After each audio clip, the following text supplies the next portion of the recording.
I've returned from Duluth Superior after committing a good amount of video.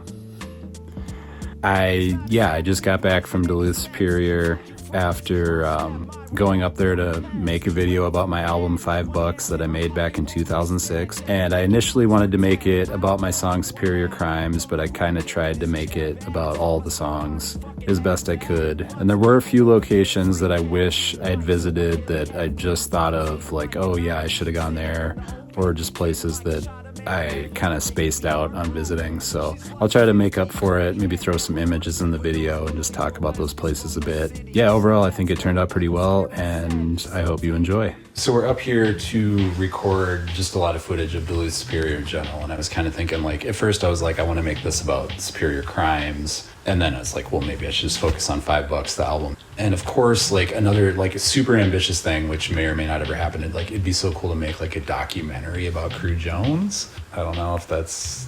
There was going to be a documentary about Crew Jones. Really? Do you remember this? No, There's this guy, his name was Brian, and he filmed a bunch of stuff. Okay. And he interviewed me several times at the mansion in Superior. Really? Okay. Yeah, interesting. All right, so now I'm at the Roosevelt Terrace. This condominium in Superior that was built in 1890 by one of the Roosevelts. Actually had something to do with it. I don't remember which one that is. It must be Teddy Roosevelt. Maybe I should look that up. So in 2003, I started living in this place, and we'll walk around to the front here where the unit was that I lived in. But this is a cool, like, old historic building. You know, it's 3 stories tall with like an open staircase and a big skylight up in the center of the unit. And it was, I mean, pretty magnificent. Like, it was kind of funky and in a little bit of rough shape. But yeah, me and the guys from Crew Jones lived in this place for a while. And I moved out in 2004 years, but they stayed here for like a year after that, probably. See all the way up there? Yeah, Roosevelt Terrace, 1702. Anyway, but he was like going to make a documentary. It would be crazy to see that guy's footage. Yeah. Of a time that was... Seriously. Is so long ago. I can't even imagine what I was saying. Where is this guy? I don't know. He worked at the Fetus. Oh, okay. And so it must have been like after I left the group, like just right in that period of time. Yeah, that period of time. How about thoughts on Superior, Wisconsin, just in general? Well, when I lived in Superior, what I remember most is I would look out the window of my 3rd floor room, and then at that time there was a McDonald's across the street, but it closed, so it wasn't like... Now, if you look out the window, you just see McDonald's. Right across the street from the McDonald's. The Golden Arches. Right here in Superior. I remember looking out the window and just, like, looking at Duluth. Basically where I live now. Mm-hmm. The glittering lights of Duluth. And that's being the thing. Yep. That's where I want to be, instead of where I am now. Superior is very windy. It's very cold in Superior. Duluth gets a bad reputation for this, like, lake effect, but the truth is Superior just gets the brunt of it. Mm-hmm. It absolutely is just freezing ass cold. All right, so now I'm at the campus of the University Wisconsin Superior, where I attended for about a year and a half back in the early 2000s. It's a beautiful night. The fog is lifted, and now we have this heavenly sky going on behind us. And the wind is just coming from all directions. And my dorm was over there in the distance, so I kind of want to go get a look at the dorm. I also have I've spent more time over in Superior, like over on the East End, because I have a sailboat. Oh, okay. I had it over there for a while. Yeah. Working on it and stuff. Ben used to come over there. I had it at this crazy place called Loon's Foot Landing, which is like an old abandoned ore dock that this guy bought and made into like a weird... There's just a bunch of broken asshole boats there. It's like a boat graveyard, but it's extremely cool.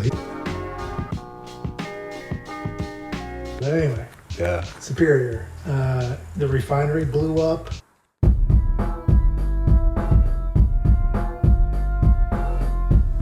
really blew towards like a place I guess nobody really lives or cares about. Because if the wind would have been blowing the other day, it would have been like a world historical ecological disaster. I don't know. Mm-hmm.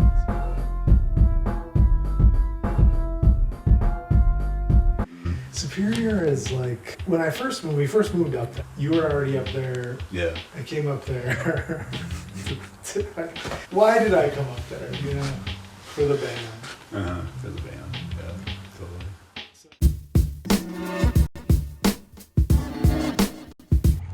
All right, so here we are on Stinson Avenue in Superior, Wisconsin. And that's important because in my song Superior Crimes, the Superior crimes, for area times, some of it's fact and some of it's lies. Superior crimes, it's not that unusual. Everything imagined can happen, you usually will. the second verse is all about a guy riding his bike on Stinson Avenue. The other thing I remember about it is it's very flat, so you can ride your bike. A guy's riding his bike on the outskirts of town, looks to the horizon, what lies on the ground, a fresh roadkill deer laying in the bushes. He comes to a halt as his heartbeat rushes. Drags the deer into a wooded brush thicket. Not so sure that he can go through with it, but it's everything that he's imagined and more. When he gets back home, he hears a knock at the door. Or it's his probation officer and a few cops for sure, wondering why he's covered with blood and fur. He's disturbed, that's saying something. They say they have a witness who saw deer humping. And that's a true story. That's completely true. That is what happened. And so obviously the guy had a lot of mental problems, and I feel bad for him. And he's forever immortalized in my lyrics. He's absolutely had to be covered in this video. And this is where it was. I don't know what part of Stinson it was on, if it was down like closer to the refinery.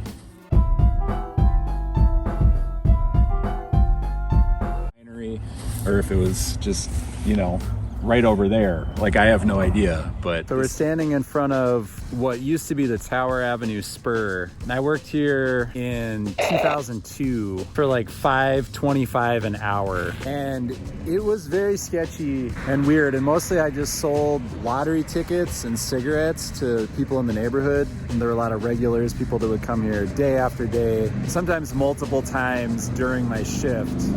And they would just buy the same thing over and over again. They'd come in and they'd get their lottery tickets. They'd come in and they'd get like a 40 ounce or the 4-pack of Tall Boys, or, you know, whatever their poison was that they like to drink or consume. And one time, this guy, I forget what his name was, this guy who I mentioned in the song Superior Crimes, who stabbed his neighbor with a decorative sword, he was a regular customer in here. He would come in here every day and buy beer multiple times a day.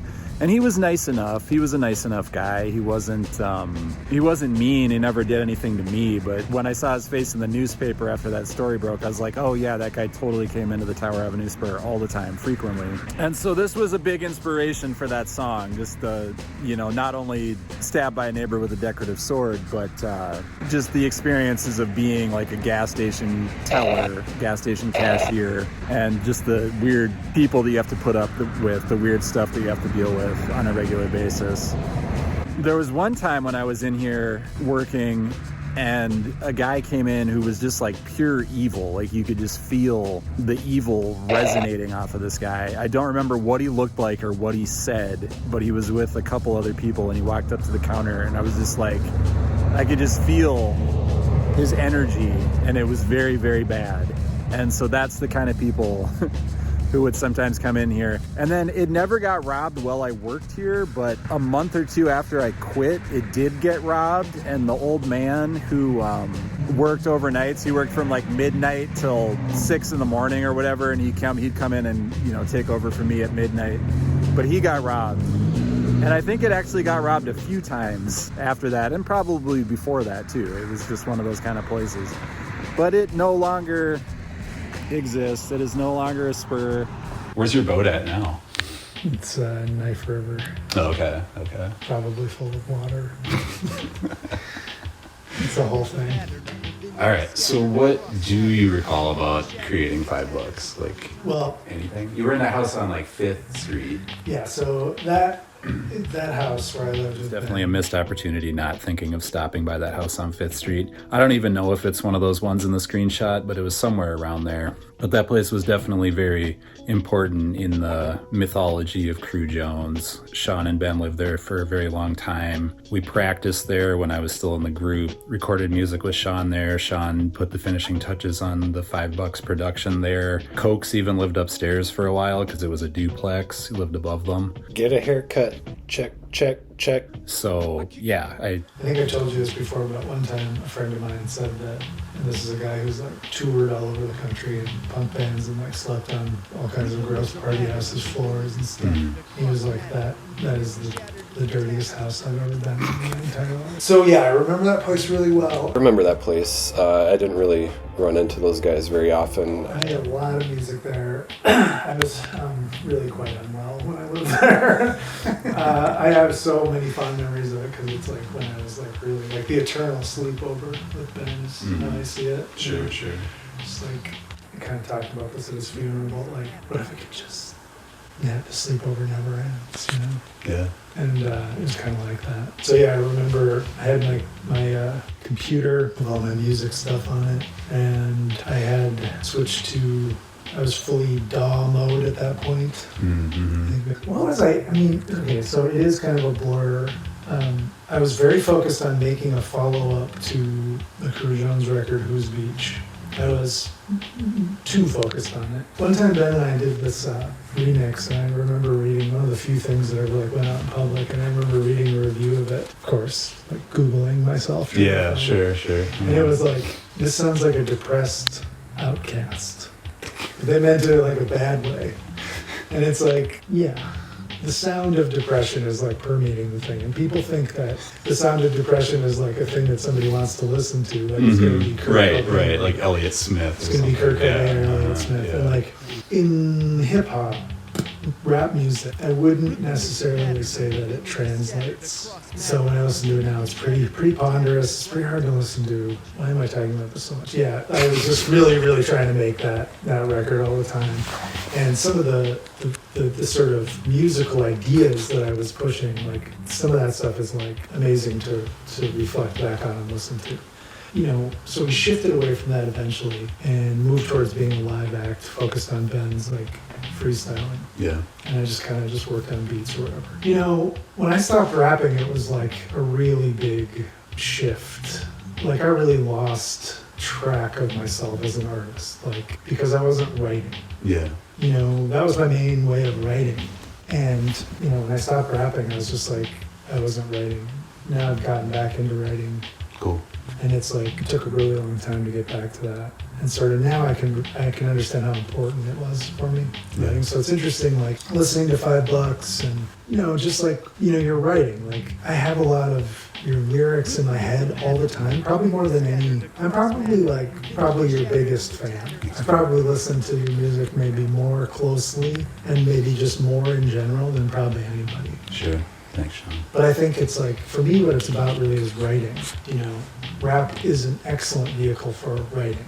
Yeah. If you know, coming from that sort of like backpack underground thing, which some of that is pretty cringe, but the general ethos, the general ethos of it is like, it's about writing as opposed to just like fitting things together. The $5 thing, it's like, you know, that's probably it's probably the best of your work.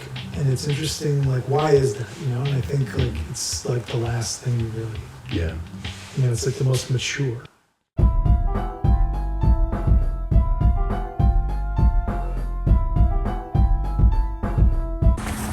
All right, so this is the house where I recorded $5, the album, in the basement. We lived here, it was 2006, so 20 years ago. Somebody coming out?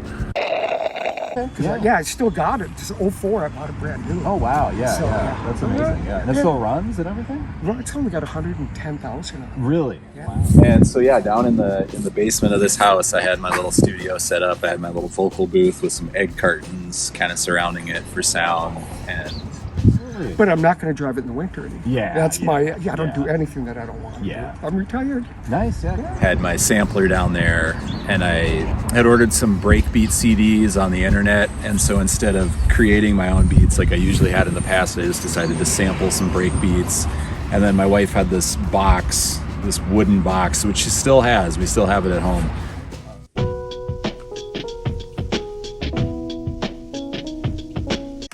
And so I just chose a lot of random, like mostly indie rock CDs, and pulled little snippets from it and put those over the break beats, and then just started writing. I spent a lot of time down in the basement that fall and into the winter, putting that stuff together before I brought it over to Sean. Well, cool. Well, great to see you. Yeah. You too. Yeah, definitely. Where he was living, and he did all the final production on it. But this is where it happened.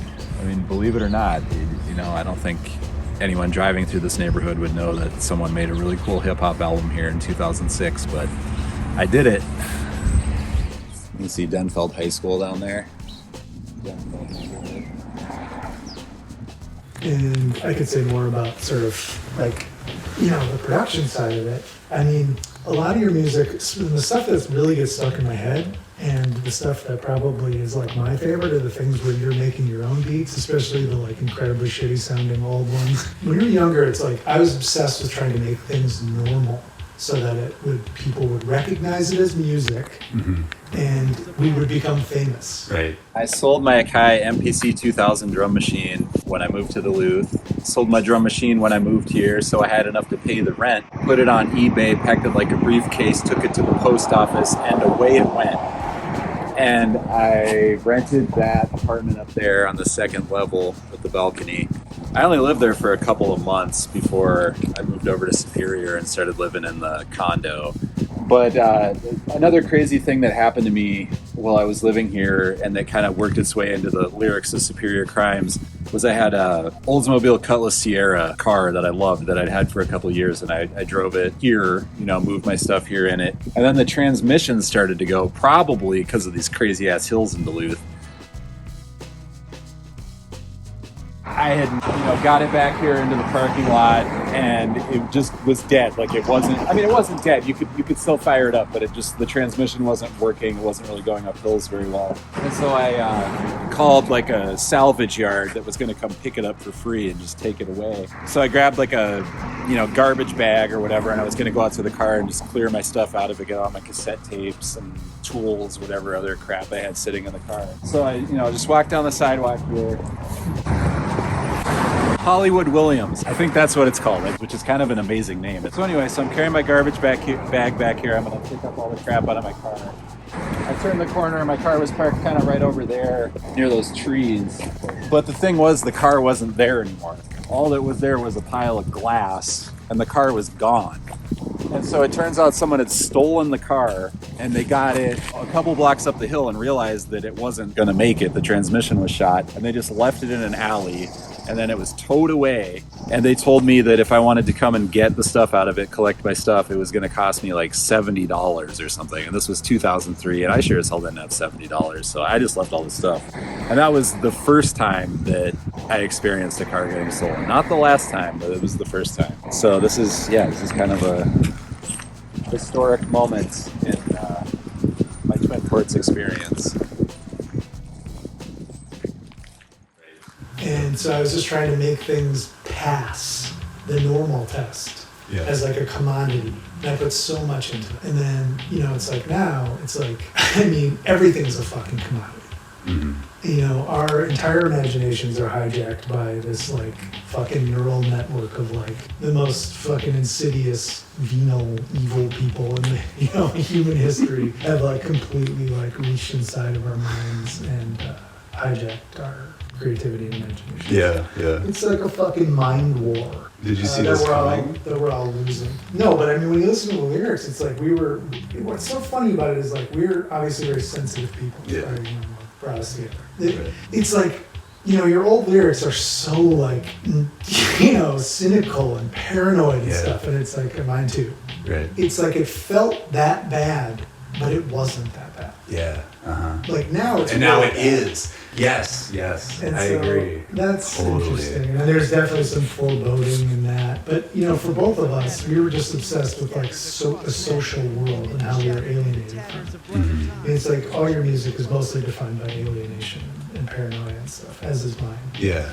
I mean, I don't mean that as like, you know, a lot of art is about that. You know, you're absolutely right, and because that's how I feel about it too. I mean, I've been listening to those old songs a lot lately since we put them on Spotify and stuff. A lot of it, I'm just like, I was right. You know, it's like I felt like I was like being too pessimistic or dark or whatever at the time, but I'm just like I was like spot on with a lot of these Absolutely, things, and like, you know, Ben was like, you know, the most like sort of public conspiracy theorist. He really was, yeah. But of course, he was right about everything. Alright, time to pay my respects to Ben Burly Burlesque Larson. I was filling the void, distilling my silence, building 4-lane highways by way of my islands. Islands half staff, your laugh is no compliment, sickened, stricken panic, annex me to your continent. Haunted, and the inhabitants fled. You seem unsatisfied, kid, so what haven't I said? I grovel in the gravel while you stare from your saddle. Mine's enriched, fingers twitch quick for your gavel, affecting not the scene, only burning the apple. Your room is a mess, confess the carpet is wet. I can smell from the hall the thick scent of regret, lubricating your lips with a thick vinaigrette. Coyly you toy with abstract fact and fiction, salad dressing, addressing this very problem of friction, robbing robbers for cash and setting. I forgot what I was talking about. I'm sorry. No, it's all right. Sidetrack, yeah. Oh, what I was going to say is that I like the stuff that's like the really old stuff where you're making your own beats. And your very strange keyboard parts and the drum beats and stuff. Like you have a very unique thing. And everything sounds the same now. So the idea that you would just try to make something marketable and palatable is like, that's the last thing you should do. Yeah. In this current moment. You should just do everything that is like human and of yourself. Is that for me, art was always like a way to erase myself, like erase my own breadcrumb trail. Yeah. As Ben would say. And just like obfuscate myself and just, you know, become something else. Yeah. But you, as an artist, you have nothing except yourself. That's all you have. That's all art is. Yeah. And the only way it can transcend that is through the universal, you know, through the universal things that exist with it inside you and tapping into that. It's time to share some $5 related artifacts. So the first thing I'll share is just the cover art to $5, which was painted by my friend Jarrett, who is from Wisconsin. And we met at UWS. We both attended there at the same time. And when it was time to think of something to put on the album cover, I just hit him up on MySpace and he was down for it. And then he delivered this thing to me on a snowy December evening to my house in West Duluth. And it's a classic.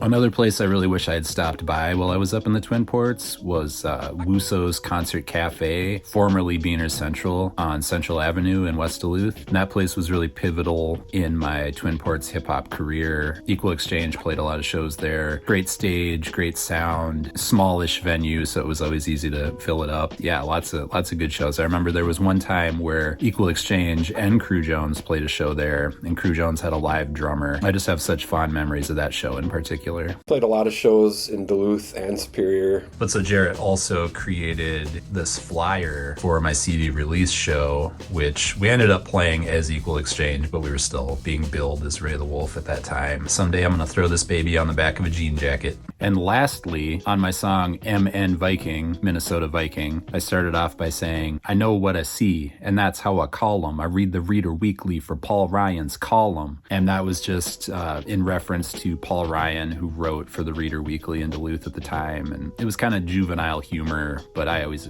appreciated it. I don't really remember. But then I hit him up on MySpace as well. And he responded by writing this whole column about that. The hip hop community is finally giving me props. And he, you know, talks about Ray the Wolf and makes some jokes about rap music. And if you want to take a screenshot, go ahead and read it.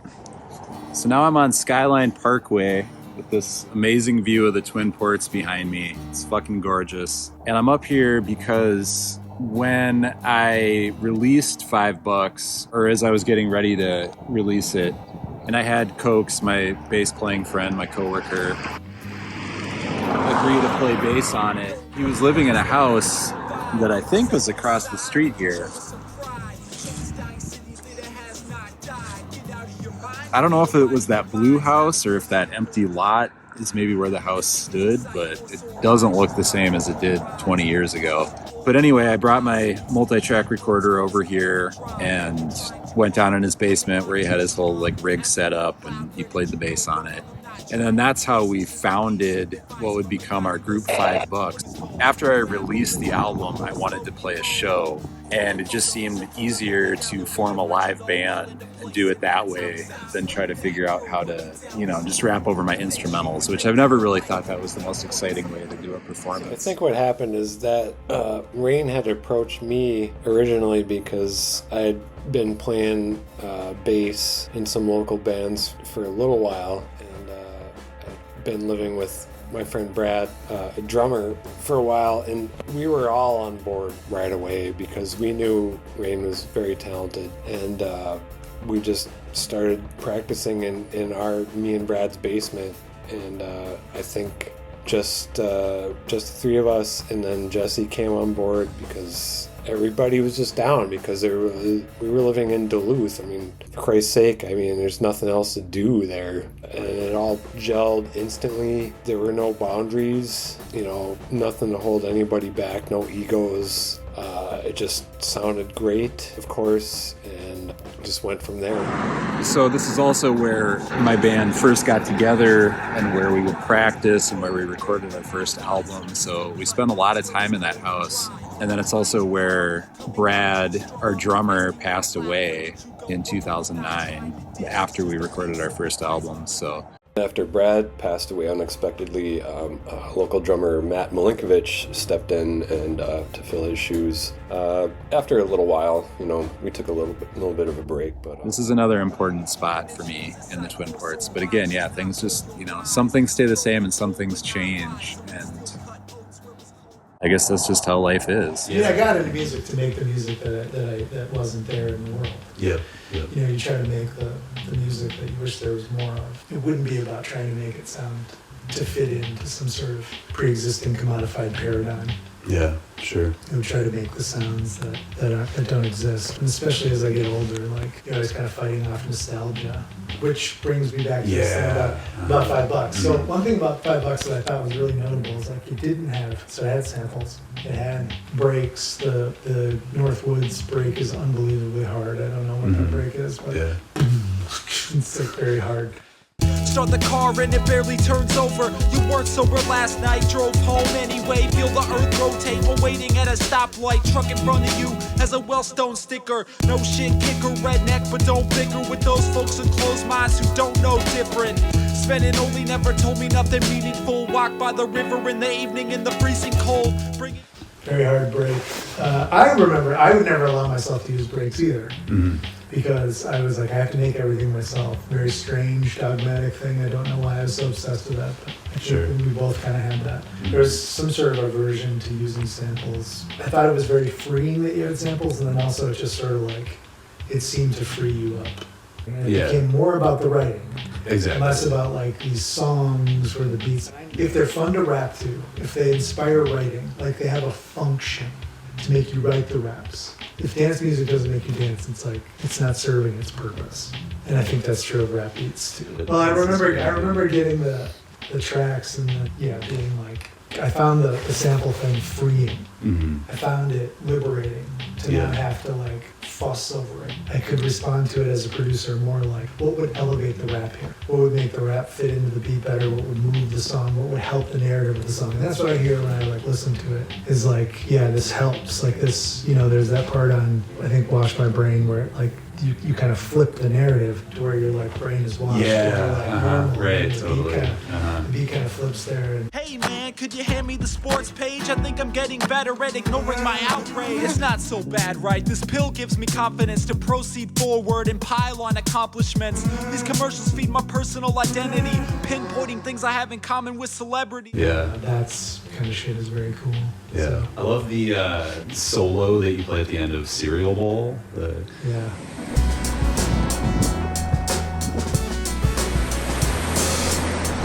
Classic. That was amazing to me when you first played that. I play the same keyboard. I play the same keyboard part every time I touch the keyboard. much to my dismay. Was any of that with the Fender Rhodes, or was that a different era? Well, that particular one would have been that Moog I had from Oh, okay. Most broken ass Moog. Then I went to his house a couple years ago, and he had it sitting there, and someone had cleaned it, and it was all clean, and like it probably works great. They probably fixed all the capacitors and stuff. And I was just like, so you were just you're like, dead to me. I don't even recognize you. You were just like borrowing it at the time, or something? I must have had it for 8 years. Okay, yeah. Funny. For a while, I think I was the only person who'd ever got it to make a sound. I learned a lot from that thing, it's great. It's a great way to learn about synthesizers. Word, it's me, yes. Captain Embarrass, your scary costume, big shield. So I don't have to swear at you. We're the anti-heroes, saviors with flaws, good men with bad habits, so save your applause. I remember the moment when I was like sort of realized that you die. Not sort of. I remember the exact moment when I like understood mortality. I was sitting on the couch. I remember my mom was vacuuming, and this is such an annoying like Gen X thing to say, but it was very close to when the Challenger blew up. Sure. It was very horrifying. Anyways, I remember I was like, oh, you die. Like, you die. I was just like, I didn't like how that felt at all. And I think from that point on, I was like, the goal of life is to transcend death, and the only way you can do it is through art. Damn. A sample is sort of like you're like conjuring a ghost of another piece of media from another time, and like these 80s movies, you can tell instantly that it's like an 80s movie, and it's just like a grizzled voice of a guy with like, it's so, the 80s movies are so unbelievable. But anyways, when you take those things out of context, not that we sampled anything that, I don't know, just all those movies are like cemented in my brain, that box of VHS tapes. Yeah. Just this sort of series of like kind of interdimensional associations that can happen when you bring in other texts. Yeah. Okay, so I learned like through, trying to get $5 onto the streaming services that a lot of these music samples do get flagged and they wouldn't allow it to go through. But it doesn't seem like movie samples, like there's really any sort of problem with that from what I can tell. I mean, what do you think about are you going to ever release Who's Beach? Because, I feel like there's more movie samples on there than there is music samples. I think it's on YouTube. Yeah, that's good enough. I don't think there's any music samples. I think... Dana Dane, I think that might be... I don't know if would that get you flagged? I don't know, yeah. Maybe of the night. That's it's so cool that sample's on there. Mm-hmm. It's such a cool song.